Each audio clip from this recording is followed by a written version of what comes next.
Assalamualaikum warahmatullahi wabarakatuh. Perkenalkan, saya Muhammad Firly Ramadhani dan rekan saya Rifki Maulana.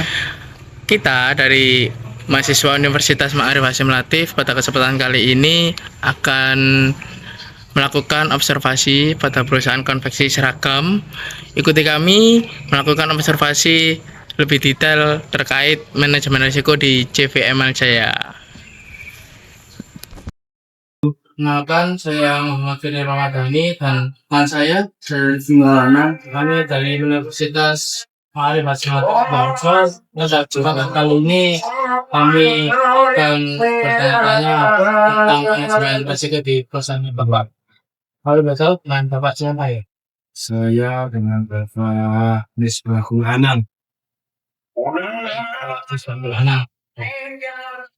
Ini perusahaannya ini di bidang apa Pak? Kita kebetulan di sini sebagai owner dari perusahaan garment atau konveksi, dan juga ada bidang di Thailand juga ada. Tapi di sini ada dua, ada garment konveksi dan juga ada di Thailand. Sebenarnya kami ingin bertanya Bapak, di perusahaan Bapak itu apakah ada bidang operasional? Ya, di sini saya selaku owner dari CV Emal Jaya Prima itu mempunyai tempat atau lokasi atau divisi itu ada dua, itu ada konveksi garment, ada Thailand, dan masing-masing semuanya ada operasionalnya untuk produksi garmentnya. Semuanya masing-masing sekitar 12 orang untuk posisinya garment. Kalau untuk marketingnya, Untuk marketingnya kita ada dua divisi, yaitu marketing secara online dan secara offline. Kita tujuannya itu untuk offline dan online. Itu untuk offline-nya ke perusahaan seperti kantoran. Kalau untuk yang online-nya itu biasa kita pakai di sosmed. Itu ada Shopee, ada Lazada, itu kita melalui sosmednya melalui status WA atau di FB juga. untuk terkait operasional, apa saja ancaman yang sering dihadapi dan kemudian apa penyebab yang paling umum muncul di bidang operasional ini? Operasional biasanya terkadang memang ada banyak kendala dari segi internal maupun dari segi internal juga. Dari segi internal kemungkinan dari segi operasional itu biasanya kendalanya itu dari sifat karyawan yang ada. Kita harus bisa menilai masing-masing karyawan, karakter karyawan yang mungkin beda-beda watak, beda prinsip. Jadi kita selaku manajemen ataupun pimpinan tentu kita harus bisa memahami secara keseluruhan. Kalau untuk kendalanya di dalam segi operasional itu yang umum biasanya itu terkait dengan order. Dan kita ada dua level, yaitu order sama vendor. Kalau untuk order itu mungkin sifatnya masih sifat pribadi, sifat vendor sifatnya sudah memasuki dalam kategori CV atau pemajakan untuk menghindari dari eh, hukum hukum perusahaan. Kira-kira akan ada dampak langsung yang dirasakan apabila terjadi gangguan misalnya mungkin dari karyawan yang bekerja ataupun ada kendala dari mesin jahitnya rusak.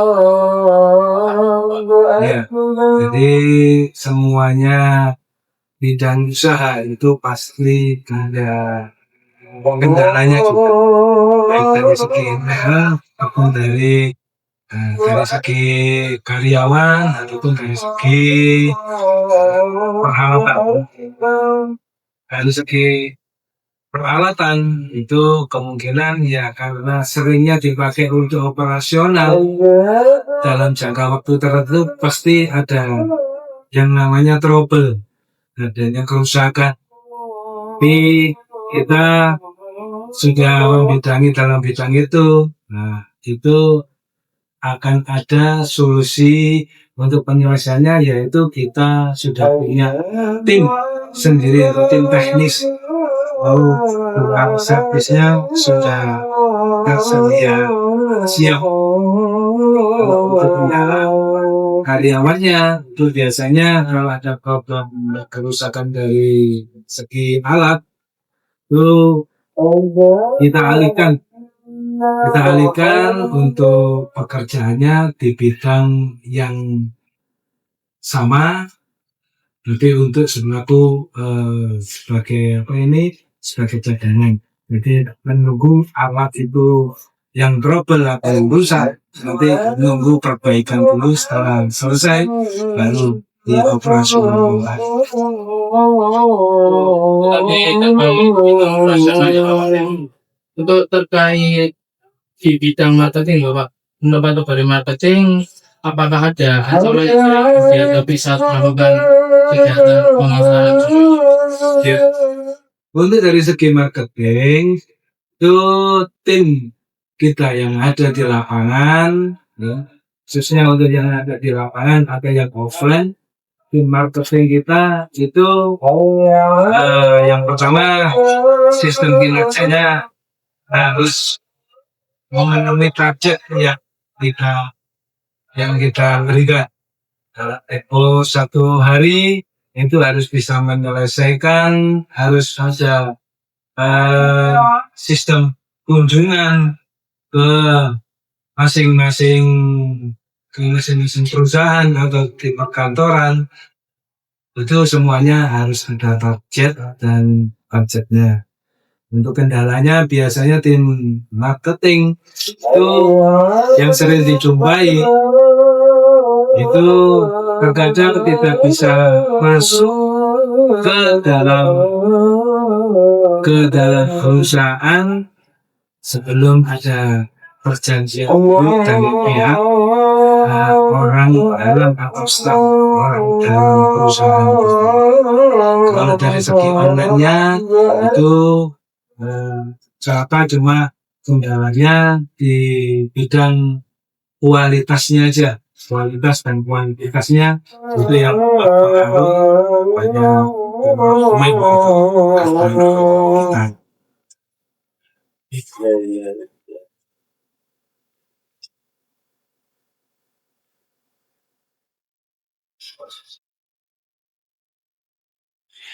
Dan ini Pak, apa dampak yang ditimbulkan dari ancaman atau risiko tersebut terhadap kejadian pemasaran? Jadi dampaknya dari segi masalah, kalau yang sifatnya offline itu terkadang kita itu dianggap sedikit hancur oleh tim perusahaan yang belum punya kepentingan atau kebutuhan terhadap produk kita yang kita tawarkan. Kalau untuk yang online-nya itu biasanya tanpa penilaian karakter seperti kualitas, kuantitas, ya, itu tergantung dari penilaian dari mungkin kalau saat ini sepertinya kayak bintang ya, penilaian dari segi bintang. Pak, untuk penanggung jawab beasiswa siapa? Pak? Iya. Dari semuanya proyek atau produk yang kita produksi itu penanggung jawab utama memang pada saya selaku pimpinan mantan owner, tapi kita juga punya tim untuk manajemen atau administrasinya itu juga nanti kita bekerja sama dari segi administrasi, manajemen dan pimpinan itu kita kelola, kita solusikan bersama kalau memang ada kendalanya. Oke, Pak.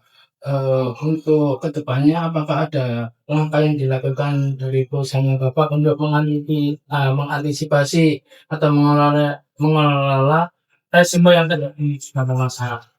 Iya. Kalau untuk seperti itu, untuk jangka panjangnya yaitu kita harus selalu introspeksi diri, kita harus punya wawasan yang tinggi juga ya, dan kita juga akan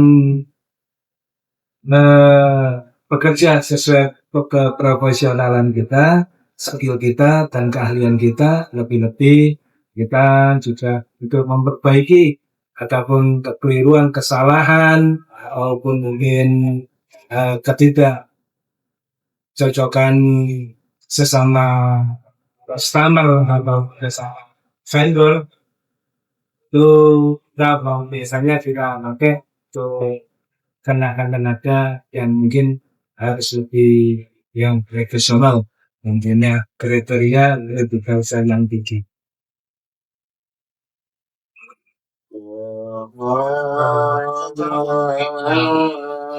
Kami tanyakan di perusahaan Bapak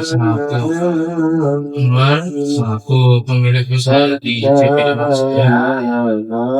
Kalau boleh tahu CPM saya sudah berdiri sejak kapan? CPM Jaya Prima mulai berdiri di tahun 2014. Tepatnya di bulan Maret. Sekarang mungkin sudah sekitar 11 tahun.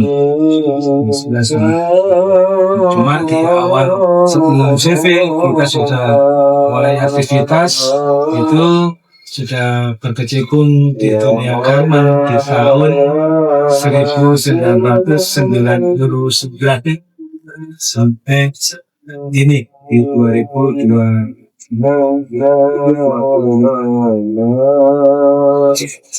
Saya sangat di personal dengan waktu ini, Pak.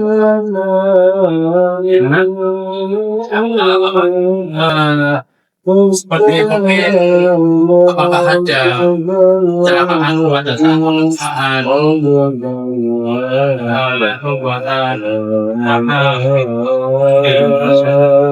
Alhamdulillah dari mulai awal kita buka tahun 1999 sampai saat ini untuk kendala kecelakaan kerja masih belum pernah sama sekali untuk di dalam proses produksi itu belum ada kecelakaan kerja.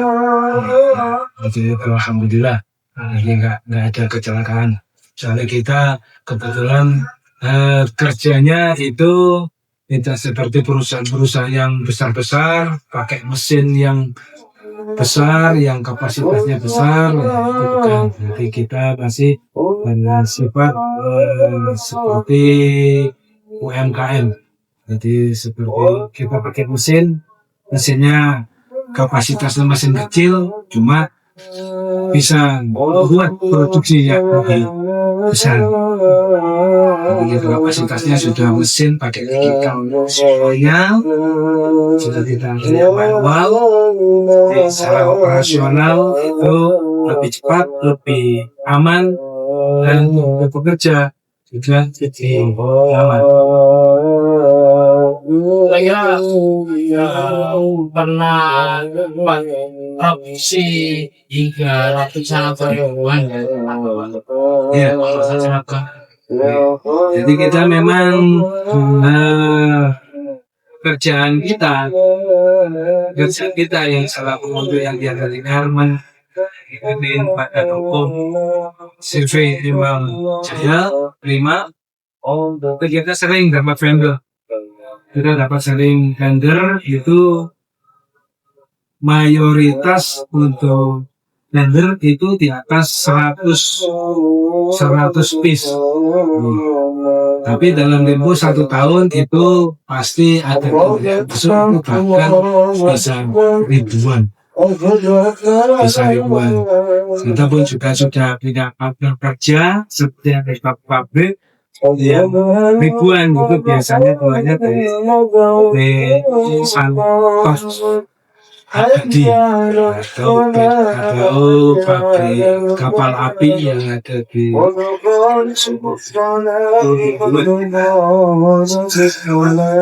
mengejar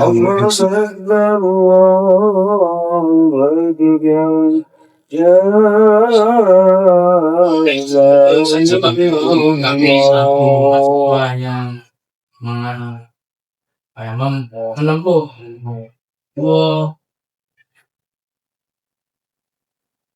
atau kuliah manajemen risiko. Dan kami besar terima kasih sudah menyempatkan waktunya, tentu sudah diberi kesempatan untuk anak penting di sini